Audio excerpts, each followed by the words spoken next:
nuestro viaje a descubrir la vida en abundancia que Yeshua vino a hacer disponible, tenemos una de las escrituras fundamentales que podemos encontrar en las cartas de Shaul. Esta en particular es una carta a Timoteo.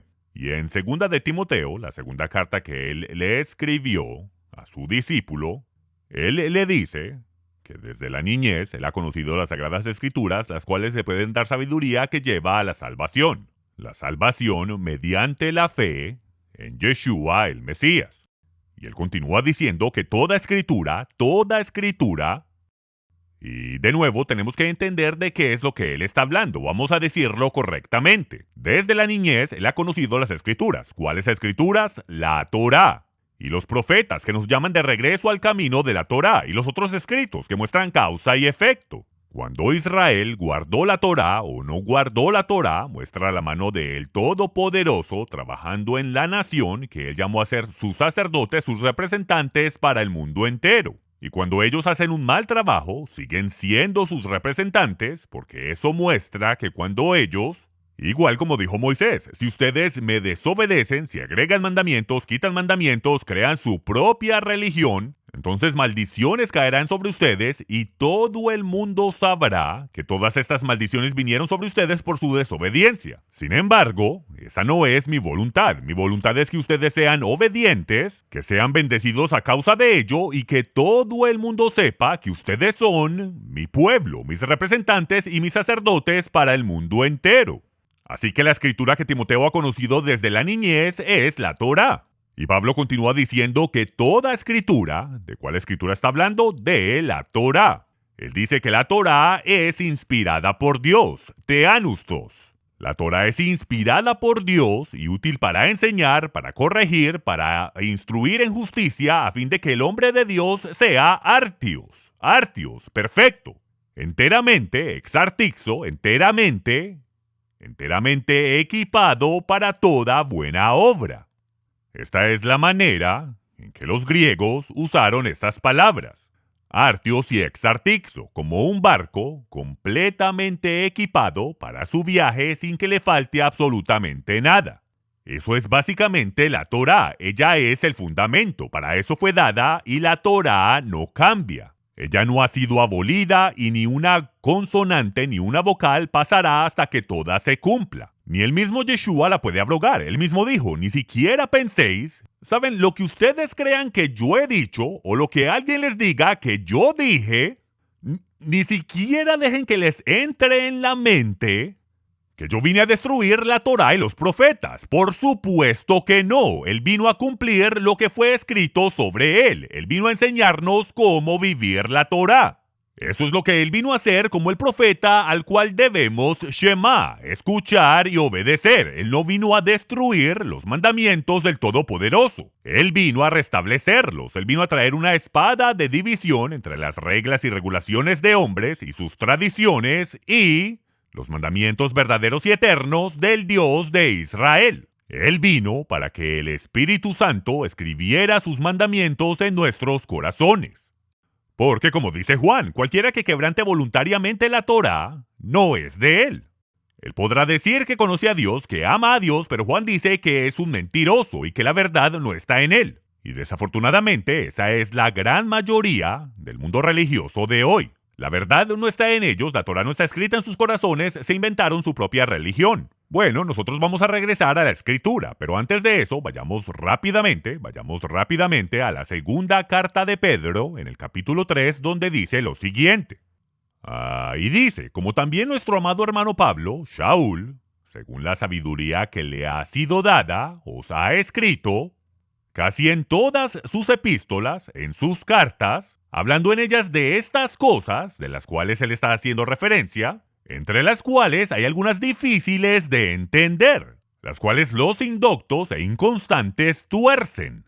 Y la palabra tuercen ahí es literalmente pervertir o torturar. Ustedes saben, figurativamente, es torturar el lenguaje. ¿Cómo tortura el lenguaje? Usted toma sus palabras y las tuerce para que él diga lo que usted quiere que diga.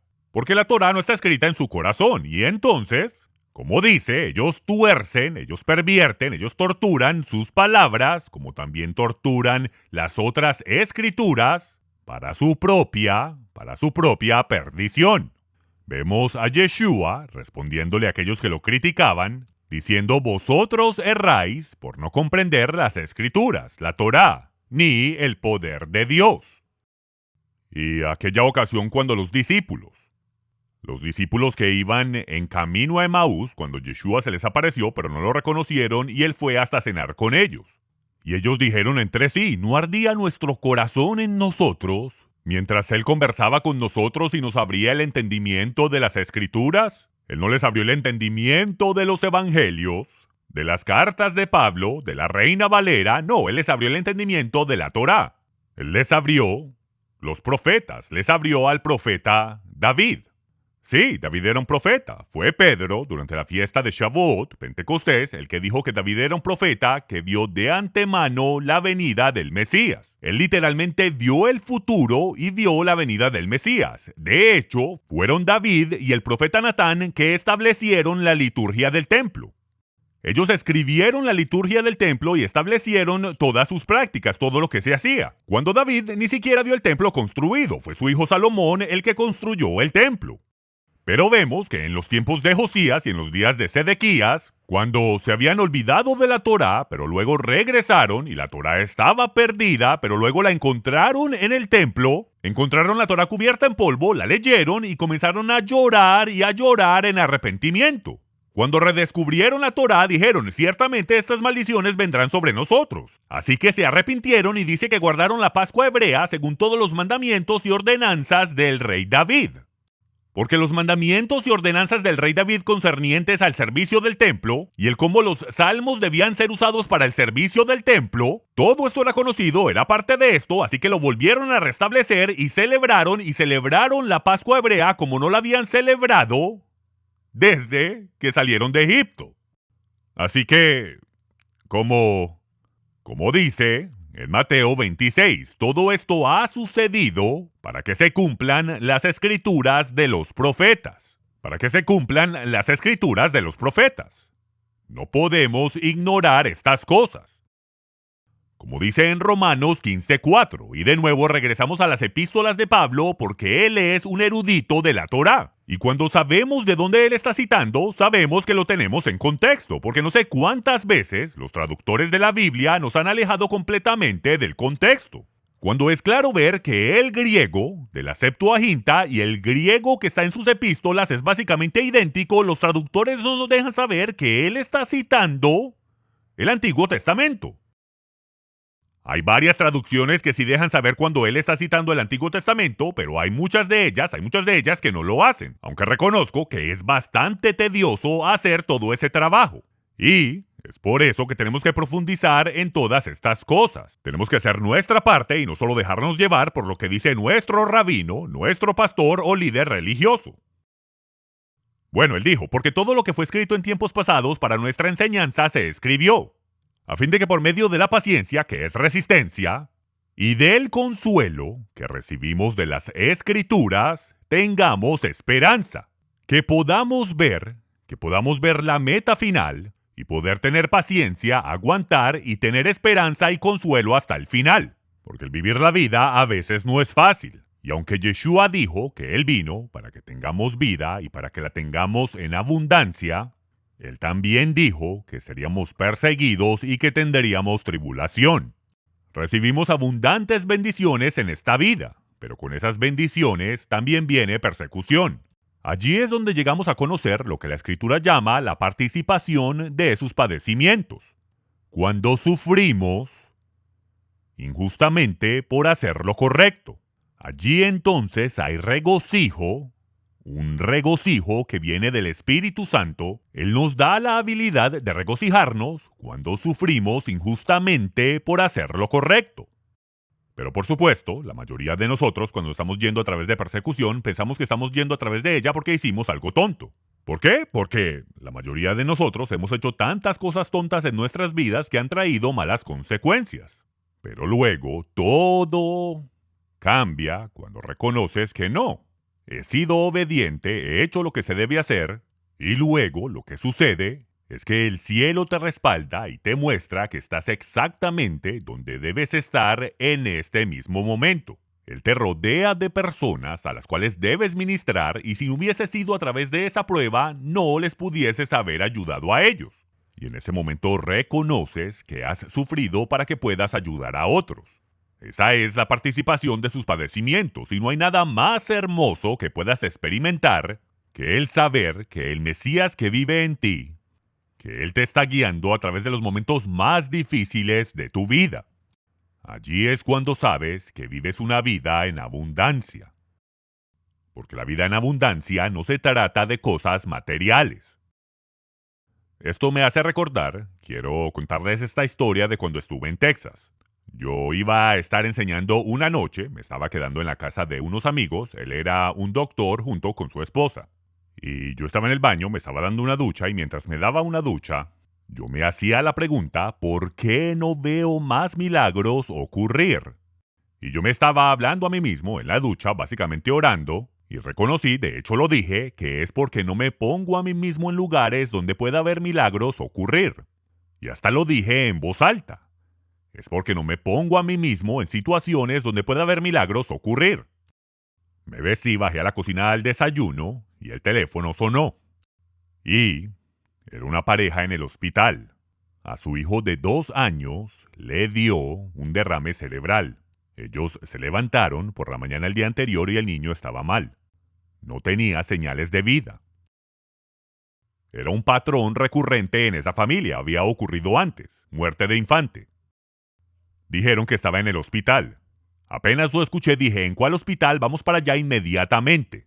Pues pensé inmediatamente en las palabras que dije en esa ducha. Es porque no me pongo a mí mismo en lugares donde pueda haber milagros ocurrir. Así que entonces me llevaron allí. Manejamos 45 minutos al hospital y cuando llegamos a su habitación estaba llena de gente. Gente que estaba orando por él.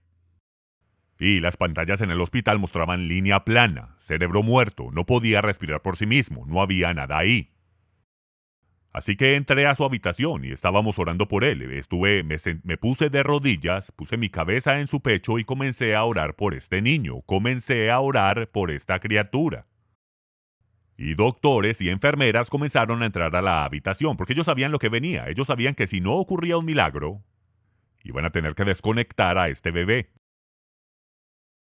Así que continué orando y mientras oraba me venía a la mente esta otra situación que ocurrió cuando vivía en Minnesota, donde la madre de una persona muy apegada a mí y al ministerio, que ha sido un gran apoyo al ministerio durante los años, y un gran apoyo a mí durante los años también, y su madre fue al hospital a que le hicieran un procedimiento, los doctores no sabían que ya estaban anticoagulantes y desafortunadamente se desangró. Cuando supe lo que estaba ocurriendo, fui para el hospital, fui con mi talit, le dijimos a la gente que saliera de la habitación y yo estaba allí junto con un amigo que fue conmigo, nos pusimos nuestros talits y comenzamos a orar por ella.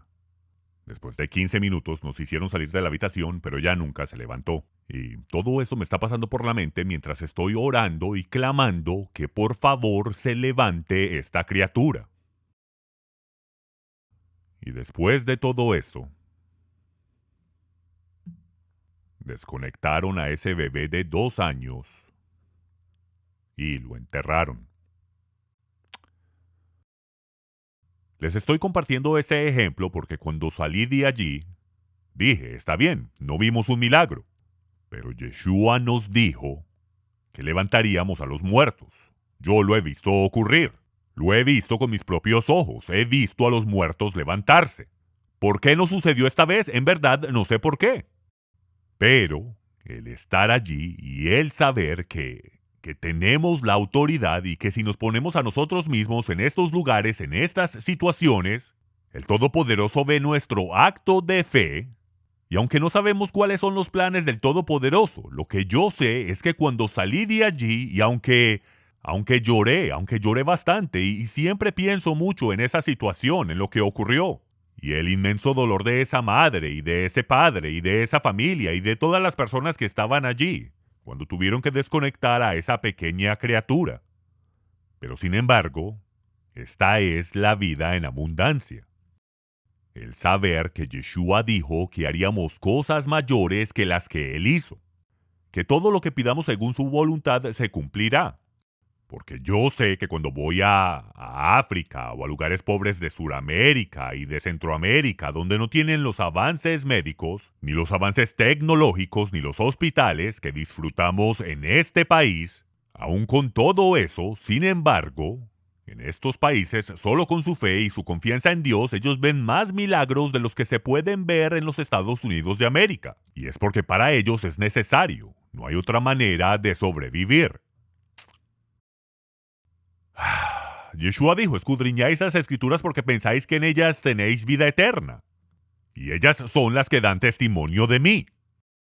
Y ellas son la Torá, los profetas y los escritos, lo que llamamos el Antiguo Testamento. Eso es lo que da testimonio de Yeshua. Y esas son las mismas escrituras que el apóstol Pablo usó para convencer a los judíos en la sinagoga de que Yeshua era el Mesías. Y sinagoga tras sinagoga, los líderes de la sinagoga y los creyentes judíos que vivían en esos países paganos, llegaron al conocimiento del Mesías en el primer siglo y ellos cambiaron el mundo.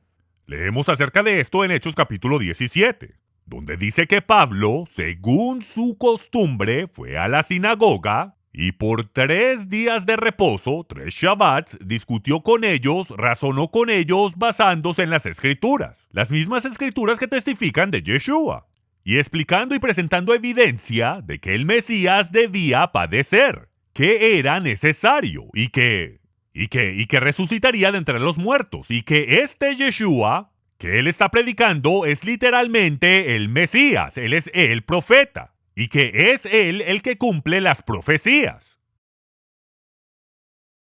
Este es Yeshua, el profeta, que trajo la espada de división.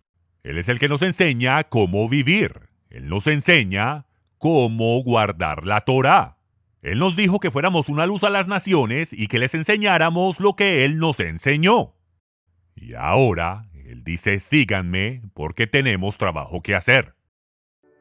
Shalom, seguidores de la Torá, yo soy Álvaro. Y yo soy Tiffany. Bienvenidos al canal de Un Rudo Despertar, del hermano Michael Rood. Un Rudo Despertar es un ministerio que fue creado con el fin de restaurar las raíces hebreas de la fe cristiana, fundado por Michael Rood, conocido por muchos como cronologista, maestro bíblico, autor y productor de televisión. Michael comparte descubrimientos arqueológicos e históricos en la tierra de Israel que confirman la veracidad de las escrituras hebreas.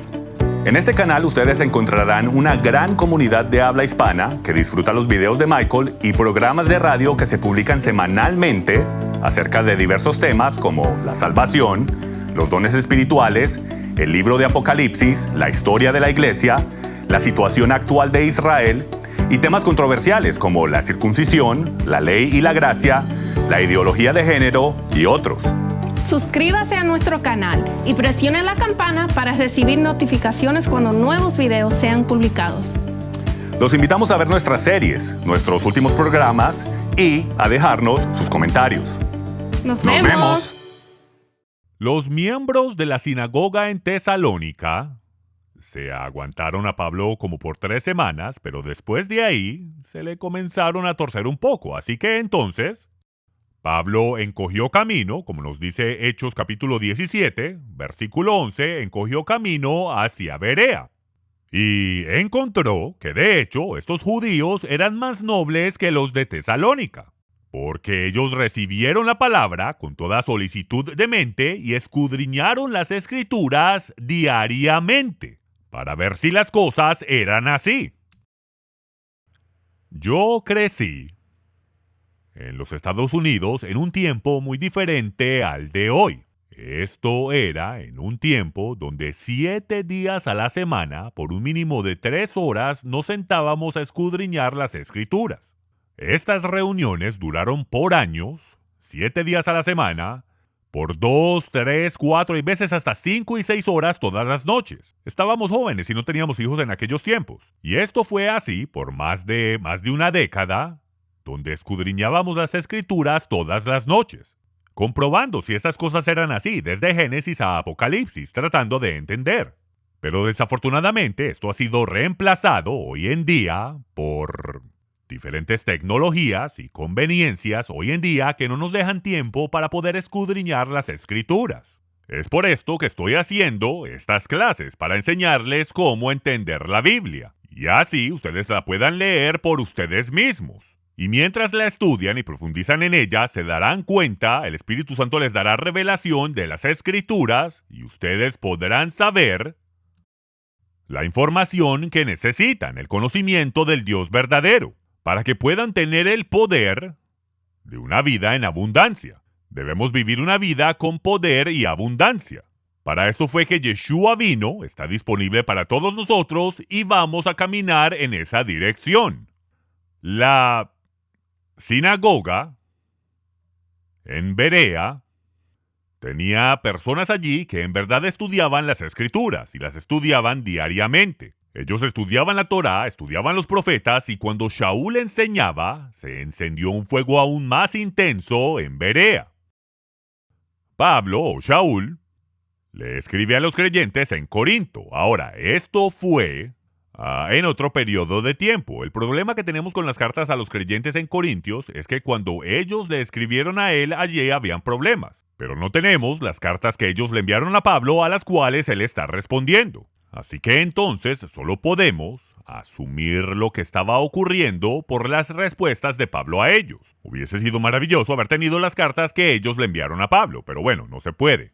Pero podemos ver en el 15º capítulo, en la primera carta a los creyentes en Corintios, donde Shaul, Pablo, está explicando algunas cosas sobre Yeshua. Y en el versículo 3, él dice lo siguiente: porque primeramente os he enseñado, y eso es lo que le estaba haciendo allí, enseñando. Él les está enseñando lo mismo que él recibió: que el Mesías murió por nuestros pecados conforme a las Escrituras. ¿Cuáles Escrituras? Mateo, Marcos, Lucas y Juan. Por supuesto que no, ni siquiera existían. Ni las cartas de Pablo. Él les está enseñando conforme a la Torá y los profetas. De esto es lo que Pablo está profundizando. Y ellos lo recibieron y lo aceptaron, que él murió por nuestros pecados según las Escrituras. Así que debe haber algún precedente legal para que él pueda morir por nuestros pecados o en nuestro lugar a causa de nuestros pecados. Escuchen, porque la maldición del pecado es la muerte. Cuando quebrantamos la ley, cuando quebrantamos los mandamientos de Dios, traemos sobre nosotros la pena de muerte. Esa es la maldición de la ley. Y Yeshua tomó la maldición de la ley, no que la ley sea maldición. Es el quebrantamiento de la Torá lo que trae maldición. No que la ley sea maldición, eso no tiene sentido. Tenemos que usar nuestro sentido común. La ley no es maldición. Esta maldición de la ley, específicamente, es la pena de muerte que incurrimos por quebrantar el pacto de sangre. El pacto de sangre en Sinaí. Así que podemos ver que hay un precedente establecido aquí, que la pena de muerte que debíamos, la cual se podía cubrir temporariamente, pero solo se podía cubrir con la sangre de toros, cabras, carneros y corderos, lo cual no es suficiente para cubrir pecados. Si la sangre de un becerro hubiese podido pagar la pena de muerte por nosotros, genial, pero no era así. Era simplemente un recordatorio de que la pena de muerte se debía, y eso es lo que explica el libro de Hebreos. De que era imposible de que la sangre de estos animales pagara por nuestros pecados. Eso era imposible. Era solo un recordatorio de que la pena de muerte se debía. Pero después de que esa pena de muerte se pagó voluntariamente por Yeshua y él pagó por nuestros pecados, ahí entonces él se sentó a la diestra del Padre a interceder por nosotros. Así de simple es. El pago de la transgresión del pacto de sangre en el monte Sinaí ha sido satisfecho. Y luego, en el versículo 4, dice que fue sepultado, que Yeshua fue sepultado y que resucitó al tercer día conforme a las Escrituras. Ahora, aquí podemos regresar a lo que yo enseñé en el Código Jonás. Una serie que hice de más de 10 horas, la cual he escuchado que ha sido de gran bendición para muchos pastores y líderes, los cuales no habían podido descubrir cómo es que ellos tenían las mismas preguntas que yo tenía. Las mismas preguntas que yo tenía cuando estaba en la escuelita dominical, cuando era un jovencito en la escuelita dominical y iba en camino a casa, el domingo de Pascua, en camino a casa, a comer nuestra cena de cerdo como era la tradición babilónica. Y yo preguntaba, pastor, ¿cómo es que uno tiene 3 días y 3 noches desde el viernes de la Pascua al domingo de resurrección? Ahora, al pasar de los años lo hubiese podido articular de una mejor manera. Hubiese preguntado, pastor, ¿cómo obtiene 3 días y 3 noches desde el Viernes Santo cuando Dagón, el dios pez asirio, es adorado? Por eso es que se come pescado el Viernes Santo. Y el domingo de resurrección, cuando Semiramis, la esposa de Nimrod, la cual después de que murió ascendió al cielo, los dioses la llamaron la reina del cielo y la enviaron a la tierra en un huevo gigante en el equinoccio de primavera, y cuando el huevo cayó en el río Éufrates, emergió Semiramis reencarnada como Ishtar, la diosa de la fertilidad que convirtió un ave en un conejo que pone huevos. Pastor, ¿cómo obtiene 3 días y 3 noches cuando Yeshua se levanta al tercer día entre el Viernes Santo, tarde en el viernes, justo antes de que caiga el sol, a temprano domingo en la mañana, porque antes de que salga el sol él ya no está ahí? ¿Cómo hace usted eso? Bueno, la respuesta de mi pastor en aquellos días, por los próximos 20 años, nunca fue muy inteligente. Fue básicamente, eso en verdad no importa. ¿Eso en verdad no importa? La profecía más repetida en toda la Biblia, Yeshua lo repitió más que ninguna otra cosa. Él dijo que habrá solo una señal de su autenticidad. Una señal de que tienes al verdadero Mesías, no a un impostor. Una señal, y es la señal del profeta Jonás. Así como Jonás estuvo 3 días y 3 noches en el vientre del gran pez, de la misma manera él estaría 3 días y 3 noches en el corazón de la tierra. Muerto, sepultado y en la tumba, pero resucitaría al tercer día. ¿Cómo se puede tener 3 días y 3 noches levantándose al tercer día? Elemental, mi querido Watson. Comienzas a contar con la noche, porque él fue puesto en la tumba justo antes de la caída del sol que da comienzo al Shabbat solemne. Era el día de preparación de la Pascua justo antes de que cayera el sol y ahí él fue puesto en la tumba. Entonces ahí tenemos la primera noche. Luego, al día siguiente tenemos el primer día, segunda noche, luego el segundo día, tercera noche, luego el tercer día y resucita en el tercer día. Ahora, no se puede obtener entre el Viernes Santo y el Domingo de Resurrección. Esos son los días paganos de adoración babilónica al dios Sol. Aquellas cosas que el Todopoderoso llama a abominaciones, las cosas que Él dice que no hagamos delante de su rostro. Él dijo que no aprendamos las tradiciones de los paganos, que no aprendamos cómo es que ellos adoran a sus dioses para que después vengamos y lo hagamos y digamos que lo hacemos para Él. Él dijo que no lo hagamos porque es una abominación. Pero eso fue lo que heredamos. Pero como Jeremías dijo, solo tenemos que arrepentirnos. Lo heredamos y no hay nada que se pueda hacer acerca de eso. Lo que sí se puede hacer es cambiar si tenemos amor por la verdad. Dejar las tradiciones paganas. Si no, regrese a la iglesia, cualquier iglesia, budista, bautista, metodista, musulmana, católica, de Krishna, no importa. Vaya y siga siendo religioso. En verdad no importa. En verdad no importa, a no ser que quiera seguir la verdad y en realidad seguir a Yeshua. Si quiere vivir una vida en abundancia, la cual es basada en obediencia. Obediencia. Primeramente, a la simple obediencia a la Torá. Ella debe estar escrita en nuestros corazones. Y luego comienza lo emocionante. Cuando Yeshua se comunica con usted directamente y usted está haciendo la voluntad del Padre. Esa es la vida en abundancia. No hay nada mejor que eso. Se los garantizo. En el versículo 5, continúa diciendo lo siguiente. Y que resucitó al tercer día conforme a las Escrituras y que apareció a Cefas. Cefas literalmente es Kefas, ese es su nombre hebreo. No es Pedro, sino Kefa. Y después se le apareció a los 12. Primero se le apareció a Kefa, a Pedro y luego a los 12. Así de simple. A Kefa y luego a los 12. Después de eso, apareció a más de 500 hermanos a la vez, de los cuales muchos viven aún y otros ya duermen. Después apareció a Jacobo, que es Santiago. Después a todos los apóstoles y por último me apareció a mí. Él fue el último, hablando de Pablo. Porque yo soy el más pequeño de los apóstoles, que no soy digno de ser llamado apóstol. ¿Por qué? Porque yo perseguí a la iglesia de Dios. Yo los perseguía, me fui contra ellos, pero en camino a Emaús, Yeshua se le reveló a él y le dio instrucciones. Yeshua se le apareció y Pablo literalmente lo vio. Yeshua se le ha estado apareciendo a la gente a través de los años. Y hoy en día, en la mayor cantidad de reportes que se están dando, él se le está apareciendo a musulmanes. Yeshua literalmente se le está apareciendo a musulmanes y ellos están entrando en la fe. Pero desafortunadamente no duran mucho tiempo porque están siendo asesinados, muchos por sus familias. ¿Por qué? Porque ellos no pueden tener a Yeshua o a uno de sus propios familiares exponiendo la realidad de su religión de cuentos de hadas, inventada por un simple hombre, ¿ok? Pablo dice que él es el menor de los apóstoles, el más pequeño de los apóstoles, que ni siquiera es digno de ser llamado un apóstol. Él dice que no es digno de ser llamado apóstol porque él persiguió a la iglesia y aprobó la muerte y el asesinato de muchos. Pero él dijo, por la gracia de Dios soy lo que soy. Y su gracia no ha sido en vano para conmigo.